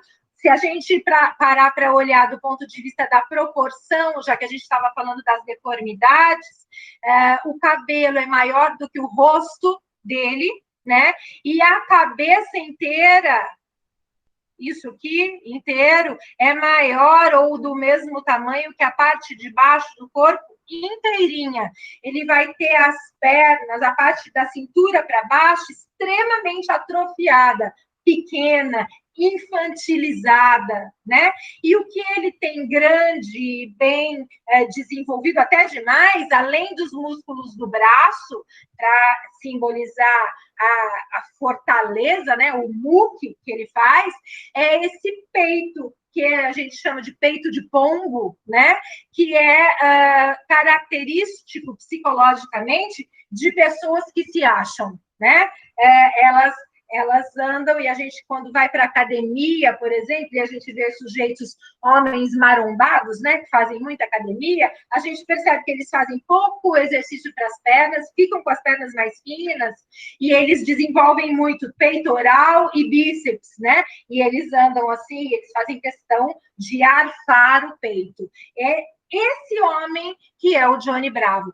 Que sujeito é esse, completamente deformado? É um sujeito infantil, é um sujeito que se acha, é um sujeito deformado, é um sujeito que representa a ridicularização, o tom na caricatura que ele tem do desenho, né, marca a voz social autoral do seu produtor, do seu criador, né? Que ridiculariza homens que querem ser como Elvis Presley, né? Ou como outros homens. Veja que ele sempre vai aparecer, na maior parte das vezes, né? Com a mesma roupa, camiseta colada, meio que baby look, né? Preta, calça jeans, e ele fica maluco se o cabelo estiver fora do lugar, porque ele usa gel, ele usa shampoo, e sempre de óculos escuro, um óculos que é um óculos também bastante simbólico, que é o aviador, que também ficou marcado como símbolo da Ray-Ban, da marca Ray-Ban, como um acessório de um sex symbol também, né? Se a gente pegar, por exemplo, o filme Top Gun, o Tom Cruise vai aparecer, ele é um aviador, né? E ele usa o óculos aviador, né? Que é esse modelo que ele usa. E esse óculos, ele é extremamente importante porque esse óculos vai simbolizar exatamente a referência ideológica que o Johnny Depp, coitado do Johnny Depp, que o Johnny Bravo tem, né? É interessante porque eu trouxe aqui uma sequência de fotogramas, né? Uma sequência, eu trouxe como fotogramas uma sequência de frames do final do episódio My Fair Dark, né? Meu querido certinho, foi assim que ficou traduzido, que é da primeira temporada, em que, para mim, há aí a criação de Adão. Lembra que eu já citei hoje e falei, olha a importância do dedo, lá quando eu estava falando do quadro do Dalí, né? Esse é um detalhe, né, desse quadro aqui, que também é uma parte pequenininha do teto da Capela Sistina, que fica no Vaticano, que eu também tive o privilégio de ver pessoalmente, né? E é muito simbólico da criação do mundo, né? Porque é Deus dando vida a Adão. Aqui a gente vai ter na posição oposta Johnny Depp como se fosse Deus dando vida, olha o choque, olha a luz, assim a luz foi feita, né? Deus disse, faça a luz e a luz foi feita. E há esse menininho aqui que é um mini Johnny Bravo, que quer conquistar uma menininha, né? E aí ele passa a usar esse óculos e essa vestimenta, esse cabelo, tudo igual ao Johnny Depp. O Johnny Depp, meu Deus, eu estou falando tudo errado. O Johnny Bravo. O Johnny Bravo, ele ensina esse sujeito, ele reproduz a ideologia machista que ele representa. Como assim, Lu? ele é completamente escroto com as mulheres, ele assedia as mulheres, ele não sabe a diferença entre cortejar, paquerar e cantar, assediar. Ele apanha das mulheres por causa disso, ele é completamente sem noção e inconveniente. Ele é burro, ele é infantil, ele só consegue se dar bem, ou melhor, ser modelo para crianças, né? E ele reproduz uma ideia deformada da visão de mundo que ele tem, porque com esses óculos, que simbolizam metaforicamente uma visão de mundo, que é a visão de mundo distorcida, a ideia do óculos social, né? Uma visão distorcida que ele tem do mundo. Ele, quando põe esse óculos, ele enxerga como se todas as mulheres estivessem aos pés dele, como as mulheres ficavam aos pés de Elvis Presley. E ele tem nos desenhos movimentos típicos da dança do rock de Elvis Presley, mas fora de contexto, porque ele não está dançando no cotidiano, na vida comum. E esses movimentos, eles são extremamente exagerados, o exagero, o gigantismo faz parte da carnavalização, como o gigantismo da proporção do seu corpo, e também a tomada da câmera no desenho é muito, na tomada é muito forte, ele vir para perto da câmera para ficar em primeiro plano, ele apontar e a mão fica gigante, então ele faz determinados gestos e a câmera fica em close, e isso é muito usado como estratégia dessa deformação, dessa como se a gente estivesse num chiclete, né? Num elástico que se mobiliza, que se deforma, mas que não parte. Então, ele é a caricatura desses valores de um homem que não tem inteligência e que tem muita força, né? Desenvolveu o músculo e atrofiou o cérebro. Então, tem um outro episódio em que se trata disso, né? Quando a gente pega esse fotograma aqui, especificamente, a gente tem nesse episódio que é Fala Comigo, Baby, né? Talk to me, baby. A apresentadora dizendo o quanto ele tem... ele é saudável, e quando ela diz que ele é saudável, ele amassa uma latinha. Então, símbolo de saúde para ele é força, então, força física, né? Ela diz que ele é ágil, e aí ele sai pulando, né? E depois ela diz, mas tem esse adversativo importante, ele é um dinossauro, né? E aí, quando ela diz que ele é um dinossauro, ela fala, vamos comparar os dois. Ele é forte, tá aqui o muque, mas ele tem o cérebro de uma ameba. E ele está em extinção como os dinossauros. É interessante a gente pensar que é a mentalidade, o comportamento, a voz social de determinado homem das cavernas, homem dinossauro, que está em extinção. Esses homens que estão aqui e que aparecem nas revistas masculinas, nas páginas das redes sociais voltadas para homens, que colocam sujeitos geralmente de personagens protagonistas, geralmente de filmes de ação, fortões, que se dão bem com as mulheres, e que dizem esse tipo de coisa, como esses dois que eu trouxe aqui, né? Que está no nosso artigo. Seja homem de verdade, e não homem afeminado, que estão criando hoje em dia. E aí o homem afeminado também vai aparecer no Johnny Depp, no episódio 7, chamado Homem Sensível. Quando ele tenta ser sensível, o que para ele é ser sensível? É ser gay. E aí ele aparece vestido de rosa, com um vestido de batom e brinco, né? Então, o homem que é sensível é afeminado. Isso aparece aqui numa perspectiva de uma voz social machista, né? Olha a cara da mulher assustada. Que isso, né? Ele aparece assim para ela porque ele está cantando ela, né? E esse homem que então ele ele não pode demonstrar emoção, ele tem que ser totalmente racional, ele é frio, ele é bruto, ele pega, é o homem das cavernas, ele pega pelo cabelo, né? Ele força, não para ele não quer dizer não, quer dizer sim, né? Ele acha que ele é o máximo, ele é narcisista, ele vive na frente do espelho. Se tiver acontecendo uma correria no episódio do Scooby-Doo, esse daqui, que é o Bravo do Bidu, eles estão correndo, né? A história do Scooby-Doo é sempre a perseguição a um fantasma que não é fantasma.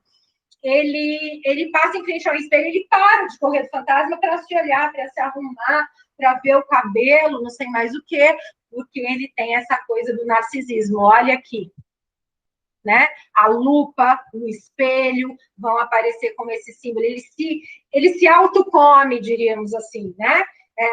Como também aparece nos homens de academia que ficam em frente ao espelho pegando peso, né? É uma sátira, é uma ridicularização, é a ironia que se faz desde da constituição corpórea até a complexibilidade de toda a construção arquitetônica da animação, que vai mostrando, né, o quanto e vai criando esse riso carnavalesco pelo humor grotesco com esse indivíduo, né? Sabe o outro post? Sabe o que é ser forte? É você ter que aguentar tudo dando errado na sua vida e aí ainda assim sorrir. É ser superior, é ser demais. Eu me amo, eu sou demais. A mulher que eu quero, ela tem que dar graças a Deus, porque ela me tem, porque eu sou o máximo. É o narcisismo. E aí, não à toa, né? Olha aqui a questão do óculos que eu mostrei. Quando ele está ensinando o menininho chega na praia e ele fala que é para o menininho cantar as mulheres. E aí ele fala, não vou conseguir. E ele chora, e ele está com óculos de grau. E aí ele fala, não, peraí que eu vou resolver o seu problema. E aí ele arruma um outro óculos, um óculos aviador como o dele. Ele arruma a visão de mundo, ele muda a ideologia. O menino com óculos de grau vê assim a praia. Quando ele coloca o óculos, a praia se transforma nisso aqui. E aí todos os exteriores, e ele muda do choro ao riso, e aí as mãos, e começa a se colocar como Johnny Depp.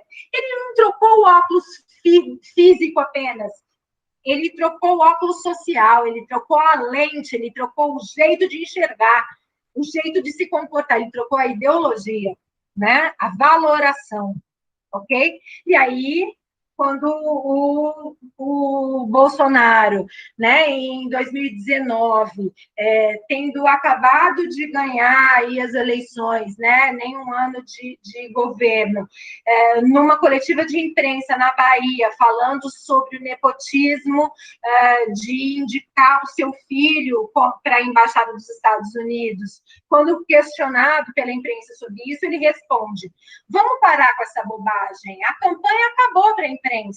Eu ganhei. A imprensa tem que entender que eu ganhei. Eu, Johnny Bravo. Johnny Bravo está aí num vocativo, num aposto que é vocativo. Ele se coloca como Johnny Bravo. Eu, vírgula, que sou, está aí implícito, Johnny Bravo. Eu, Johnny Bravo, Jair Bolsonaro, ganhou, porra. Ganhou, porra. Vamos entender isso. Quando ele faz isso, ele não está levando em consideração o que a gente está analisando aqui, que é a caricatura que representa o Johnny Bravo. Ele não está levando em consideração o quanto o Johnny Bravo é ridículo, o quanto ele está entrando em extinção, o quanto ele é homem das cavernas, o quanto ele é dinossauro, o quanto ele é machista, o quanto ele é infantil, o quanto ele é narcísico. Ele está levando em consideração que a ideia daquele homem representado pelo Johnny Bravo é a ideia do que ele entende como o homem de verdade. O homem de verdade como o desses posts. Como esses homens também acreditam, ainda hoje.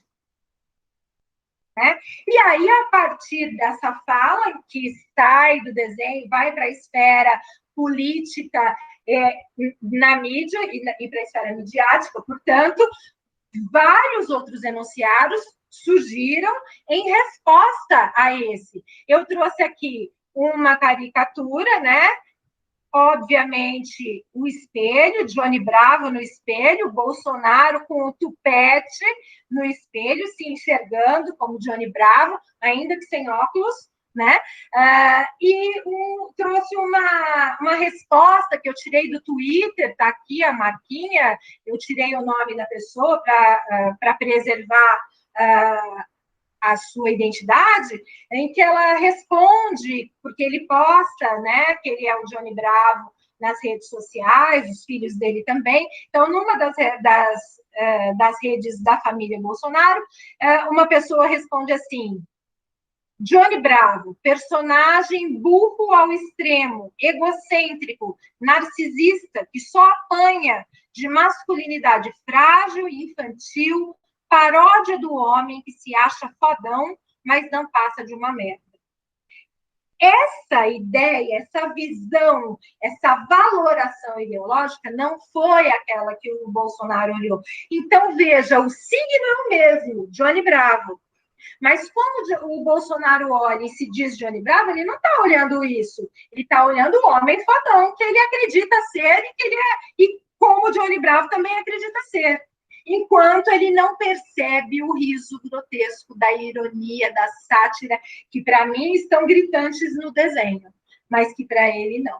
E aí outras respostas vão aparecer, né?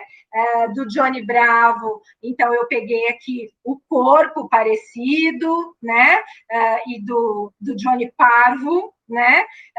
Aqui também faltou o espelho, estou só com o pente aqui, eu só achei essa, mas também do Bolsonaro como Johnny Bravo, né? Eu sou perfeito, né? Que é bem o Johnny Bravo. Ganhei, porra! Eu acima de todos, né? A ideia do narcisismo. Eu trouxe aí um link de um esquete de humor em que o Johnny Bravo encontra o presidente Jair Bolsonaro e diz: pelo amor de Deus, para de falar que você sou eu, porque desde de quando você disse, minha vida era tranquila, as pessoas gostavam de mim, eu era só um desenho da Cartoon Network, e agora minha vida virou um inferno, porque agora eu virei símbolo de misoginia, de machismo, de preconceito, de todas as coisas ruins que você representa. Né? É interessante como é que o desenho é que vai inverter a ordem e vai dizer isso para ele na sketch. Né? E para terminar, tem um episódio da segunda temporada chamado Viva o Idiota, em que o Johnny Bravo se torna prefeito de Washington, nos Estados Unidos, e a abertura do desenho, na abertura aparecem esses três frames aqui, né, para revelar a ideia de nazismo, fascismo, né, a ideia de Heil Hitler que está aí, né, do autoritarismo, do totalitarismo. No desenho, há um documento que aparece que se o prefeito morrer, quem vai se tornar prefeito é a pessoa mais idiota da comunidade, porque é um governo fascista. Isso é dito no desenho, explicitamente, no verbal. Né? E aí ele assume a prefeitura, e ao assumir a prefeitura, olha a tomada de baixo para cima, olha a mão grande e a cabeça pequena, né? E ele vai dizer que a primeira coisa que ele faz é dizer que no governo dele as mulheres têm que andar de biquíni obrigatoriamente. Depois ele destrói a livraria, porque a biblioteca que vai ser inaugurada, ele manda destruir, porque ele é contra a leitura, contra a educação, né? E aí, no lugar, ele manda construir uma esfinge com a cara dele, e ele passa a usar como se ele fosse um faraó. E aqui, nesse frame, as pessoas, que já é o final da animação, se revoltam e pegam aqui ele como se fosse faraó, né? Vão até a prefeitura e pegam o Johnny Bravo e o punem, né? O punem em praça pública. né? É interessante pensar a importância da praça pública como esse lugar e tempo que eu vou falar amanhã, sobre o qual a gente vai tomar o poder. As massas tomam o poder e subvertem essas leis do oficial para o não oficial. O Felipe Pena escreveu um artigo no jornal Contracorrente em que ele coloca isso na época da campanha, antes ainda do resultado das eleições, em que ele trata do narcisismo do Bolsonaro e ele diz: o narcisismo agressivo rompe a barreira do recalque e se manifesta publicamente quando estimulado por líderes que se supõem acima da lei e, portanto, da civilização, ou quando avaliados por um grupo que recorre a pequenas diferenças em relação a outro para justificar a barbárie. Os bolsominions se encaixam em ambos os casos. Eles seguem um líder, o Bolsonaro, o mito, né? A que chamam de mito, e dão vazão aos seus recalques narcísicos, atacando as diferenças dos grupos que elegem como rivais, né? Ah, é mimimi, ah, é nananã, né? Agora eu posso, agora não era Bolsonaro, agora eu posso ser misógino, agora eu posso ser preconceituoso, ser racista, ser homofóbico, né? Daí a constante referência agressiva a homossexuais, negros e feministas. Em muitos casos, tal referência esconde algo ainda mais profundo, um desejo reprimido de ser o outro. Portanto, matar o outro se torna uma forma de matar o próprio desejo reprimido. É muito comum homens casados terem relações, pagarem para terem relações, por exemplo, com travestis, e depois baterem, espancarem as travestis, porque eles são cidadãos de bem, pais de família, homens casados, que estavam passando por ali. E o fato das travestis existirem é que desperta neles o desejo de transar com elas. Então, elas têm que morrer. Porque ao matá-las, ao espancá-las, eles estão matando esse desejo reprimido de assumir um lado que é homossexual. E que não é assumido. É como sair do armário e colocar no armário. Né? É o recalque, como fala Freud. O Felipe Pena é um psicanalista. Tá? O discurso armamentista na segurança e conservador nos costumes é a perfeita expressão desse recalque. E para que eu trouxe isso? Para mostrar o quanto que esse Johnny Bravo presidente, falado pelo presidente, não é entendido como uma subversão da ordem de uma maneira carnavalesca, e sim como ideologia oficial de homem de bem, que mata, que é violento, que quer ganhar as coisas à força, no grito, no palavrão, né? E que não tem proposta nenhuma, e que não tem inteligência nenhuma, estratégia nenhuma, basta a gente ver como a gente está vivendo no Brasil, por exemplo, a pandemia, entre outras, a educação, entre outras tantas coisas. E aí, para terminar, em suma, a gente pode dizer que para Bakhtin, o riso carnavaliza, ele é carnavalizador, né? Ele é esse elemento regenerador, subversivo, resistente e crítico. Mas cuidado, porque o riso carnavalizador é assim, nem todo riso é carnavalização, porque há risos que confirmam os estereótipos e as ideologias oficiais. Era isso que eu tinha para mostrar por hoje. Eu agradeço a vocês.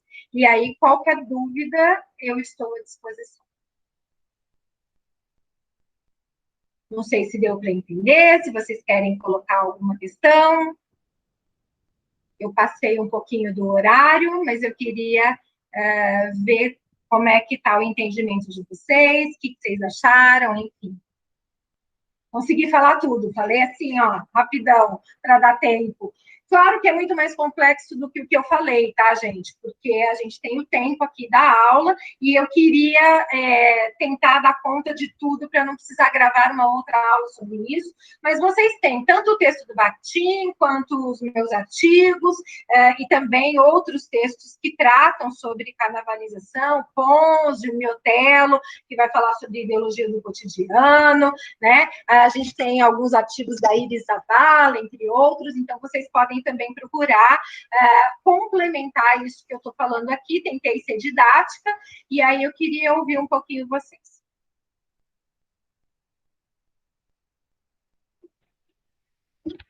Lu, Eu? eu achei interessante aquela parte da charge que você mostrou, do Bolsonaro na frente do espelho com o reflexo do Johnny O Bravo Johnny? no espelho, que você falou assim, não tá os óculos. Mas é interessante que não tem os óculos, mas tem a imagem do espelho, que é a própria representação do reflexo e da inversão, né? Reflexo e refração. Perfeito, Mariana. E aí enquanto o Johnny vê o mundo de uma forma invertida, a favor dele, com as lentes dos óculos que mostram esse Do mundo objeto, óculos, né? objeto, o Johnny Bravo, o Bolsonaro se vê como o Johnny Bravo, mas de uma forma Nem invertida, não precisa do parodiada. objeto óculos, porque as lentes sociais são as mesmas. São as mesmas. E Perfeito. ele se vê, além de demonstrar o narcisismo também, porque ele está ali se vendo no espelho, ele tá vendo essa representação dele e essa representação invertida, porque a ideia do Johnny Bravo é uma inversão paródica. Agora, inverter essa paródia em prol de uma ideologia dominante é o que o Bolsonaro faz. É o que ele faz e todo mundo que concorda com ele e que não enxerga o que ele faz é porque está com as mesmas lentes. É a Sim. ideia da visão de mundo do grupo social, que não é nunca de um sujeito só, mas é a voz social de um grupo inteiro, que se coloca, claro, de uma maneira singular, né, num enunciado específico por um sujeito específico, mas representa coletivamente a voz social de um grupo, uma visão de mundo, né? E isso é muito importante, porque quando a gente ouve também ele dizer assim, quando me chamaram de misógino, eu nem sabia o que era isso. Fui olhar no dicionário e descobri que misógino é quem odeia a mulher. Logo, eu sou gay. Não entendeu o que está no dicionário. Aliás, ele não procurou no Exatamente. dicionário, ele procurou no Google, porque, né, dicionário, imagina, livro, né? Então, é essa ideia, né, que está aí nessa visão de mundo, que não precisa necessariamente do objeto óculos. Exato, exatamente isso. Né? O óculos social não é necessariamente o óculos objeto. Né? E aí, quando ele faz essa inversão, ele tira da animação tudo que ela tem de subversivo e de resistência. Ele tira a ironia, ele tira a ridicularização, ele tira a sátira, ele transforma em oficial, ele inverte de novo em prol da hegemonia de uma visão de homem, que é, Exatamente. que é tóxica, né? Do homem Uhum. machão, do homem das cavernas, do homem dinossauro, que a gente quer que entre em extinção, né? Como está lá na animação, e que não necessariamente está em extinção. E aí não é à toa que justamente no governo dele a gente tem feminicídio aumentando drasticamente. Uma chamada da CAPES que eu soube na semana passada, feita pelo Ministério das Mulheres e da Família, Damares, para estudos específicos sobre mulher e família, do ponto de vista conservador. Está no edital, isso tem que ser denunciado, Nossa. porque eles estão financiando o conservadorismo com dinheiro público, em prol de uma ideologia cristã da Damares, de uma visão específica. Olha o oficial se impondo, né, de cima para baixo, da superestrutura para a infra, e a partir desses estudos que ela quer desenvolver, ela constrói poder e saber, a partir do saber, para instigar, achatar ainda mais a desigualdade popular e o machismo. E são exatamente essas mesmas pessoas que acusam os outros de cercear a liberdade de expressão e de doutrinação ideológica, quando a pessoa está resistindo a uma determinada imposição ideológica dominante, enquanto eles estão lá usando a máquina do Estado, usando a máquina oficial para impor uma ideologia dominante. Né? Exatamente. E aí é muito interessante a gente pensar nessas questões que a gente está colocando aqui, como elas são diárias, como a gente passa por elas o tempo inteiro, e não necessariamente a gente percebe, né? Então, eu vou para a arte, pode parecer, pode dar a entender para alguns que isso não tem nada a ver comigo, isso não tem nada a ver com o que eu vivo. Não, isso é o que eu vivo. É o contrário. Né? Isso é o que eu vivo. Então, quando aí eu termino com o Johnny Bravo e trago o Bolsonaro, é para mostrar, de fato, como a arte reflete e retrata os valores sociais. Essa é a ideia. E como que a gente vive essa ideologia oficial em embate com a ideologia do cotidiano. Os coletivos, né? A tentativa de mostrar que, olha, isso não é legal, né? Mas, claro que esse embate ele é injusto, porque quem tem as condições de produção, quem está no Estado, né, tem a superestrutura, como diz o Marx, tem as condições de produção, tem o dinheiro para isso, tem a máquina a seu favor. Enquanto que nos coletivos a gente está na infraestrutura e a gente não tem nada, não tem dinheiro, não tem a máquina, não tem nada, né? Tem a nossa voz só. E é exatamente a nossa voz, é a única coisa que a gente tem que eles querem tirar, porque é a única coisa que a gente, exatamente, que nos dá força, né?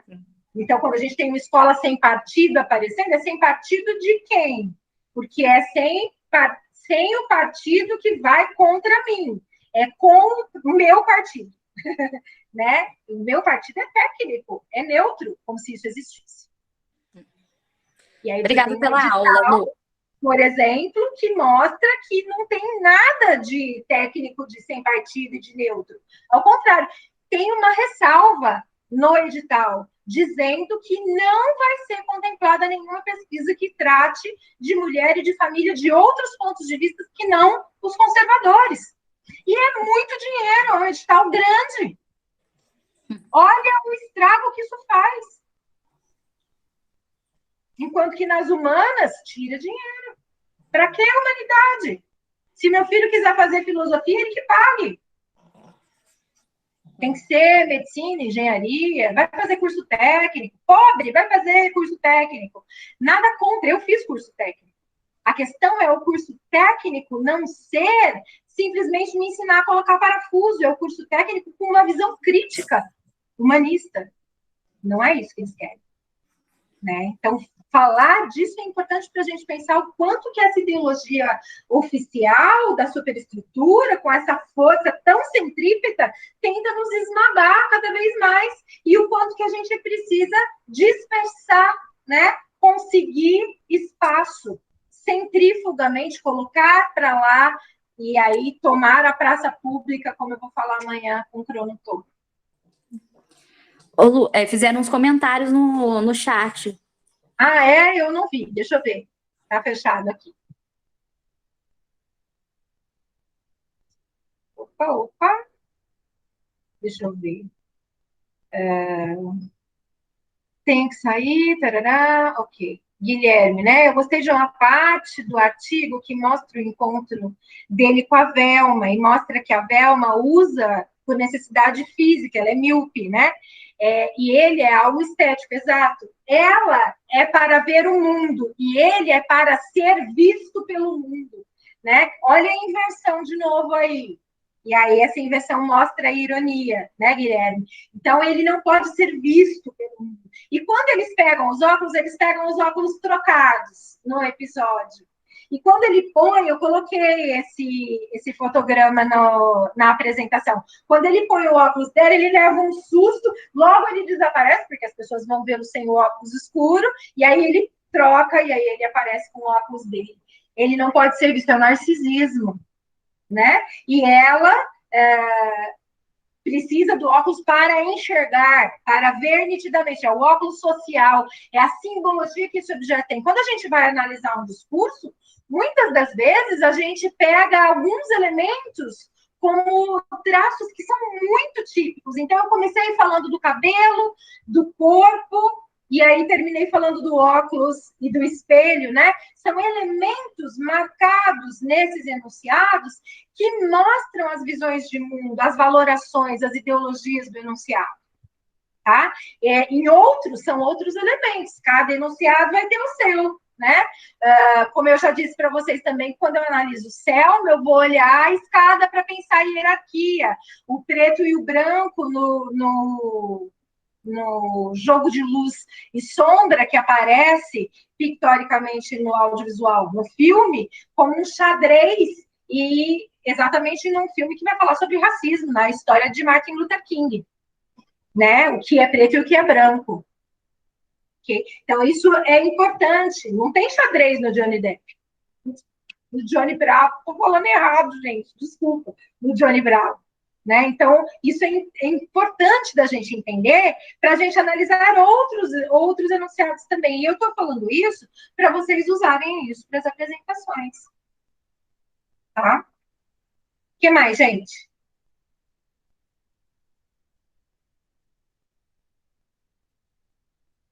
Vocês estão muito em silêncio, eu fico achando que foi uma porcaria ou que não entenderam nada, não sei se estão aí. Tá tudo bem? Eu sei que já passou do horário um pouquinho, então eu vou encerrar a aula de hoje, eu espero que tenha ficado claro. Camilate tinha me perguntado sobre forças centrípetas e centrífugas na última aula. Ficou mais claro agora, a partir do que a gente viu hoje com carnavalização, Camilate? Ficou sim, ficou bem claro. Obrigada, professor. Então, tá bom. E aí, amanhã eu entro no cronotopo, vou falar de alguns cronotopos, Sala de Estar, de Dostoiévski, Praça Pública, Rua e Encontro, de Rabelais, né? Mas também vou falar de outros para a gente pensar como pensar a cronotopia e a exotopia nas pesquisas em ciências humanas e nas coisas que a gente faz. Tá bom? Então, até amanhã às 2h30, qualquer coisa a gente vai se falando, tá? Um beijo.